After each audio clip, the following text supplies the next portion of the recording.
first one, how do you never prepare? How would someone do that? How to? And that question is even more hilarious for me because I am somebody known to over prepare everything. Like literally, when I think I shared this with you in one of our earlier conversations.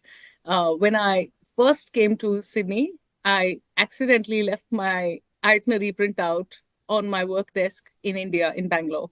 Yes. And it had really excruciatingly detailed plans of everything I was about to do, like pick a suitcase, drop it 5 minutes here, turn left, turn right, literally everything. Mm. And so they would call me up on different times on WhatsApp and then tease me, oh, you must be doing this now. And that's a vacation. Like that's how I used to plan my vacations.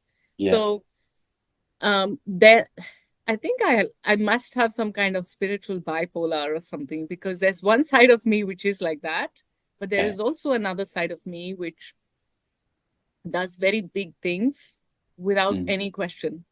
For example, my even moving to Australia was without any question based on one guidance that I got in a dream, which was a vision. Yeah. Or for me to um, apply for leaves in a very precarious job situation and book my tickets to Egypt when in 2016 Mm. and go solo for I don't know what, but I was supposed to go there, so I just showed up. So I Yeah. started doing these really strange things where if I get a clear guidance, I'll just do it. I Yeah. don't need the reason for it too, but I'll do it anyway. Mm. So I think that I'm still in the process of merging and melding both these aspects because there can be times when I'm like extremely detail oriented. And then Yeah. there are times when I just don't care and I'll just go and be in that blissful flow. I like this other part more, but I need a combination to keep all aspects of myself happy. Yeah. Yeah. Okay. All right. Yes. I get what you're saying.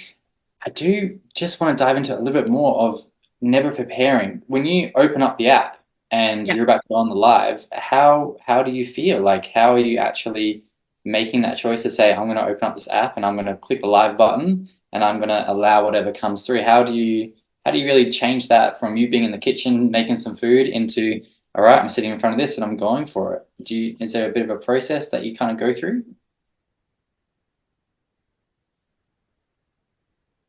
So it was a very familiar feeling because my profession as a facilitator, a leadership development facilitator, was also somewhat like that. But I did have some structure. Like 5 minutes, I'll spend for introduction.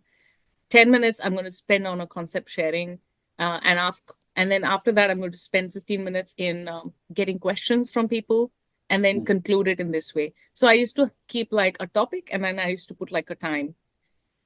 I don't think that was working for me when I did Instagram lives. So there was still an element where I knew what it is going to be, but I would never fully know what it was. So when I really go back into that memory of the first day when I switched on Instagram, um, believe it or not, I didn't post that live.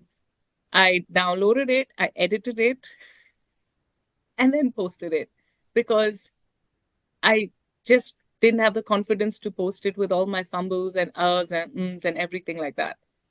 Um, so my real surrender happened in probably my second call where I challenged myself to not do that. So I went, and for me, I think the only thing I needed to remind myself was people who connect with my work will love me despite my ums and ers and despite not knowing where I'm going Mm. because most likely they are there as well Yeah. and we can do this journey together.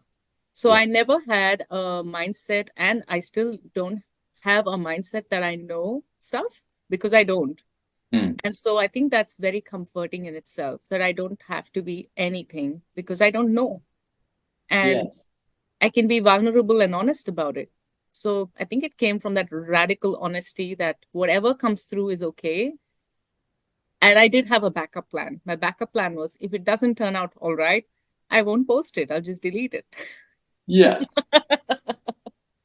honestly, the words you've spoken there really do shape the full experience for people.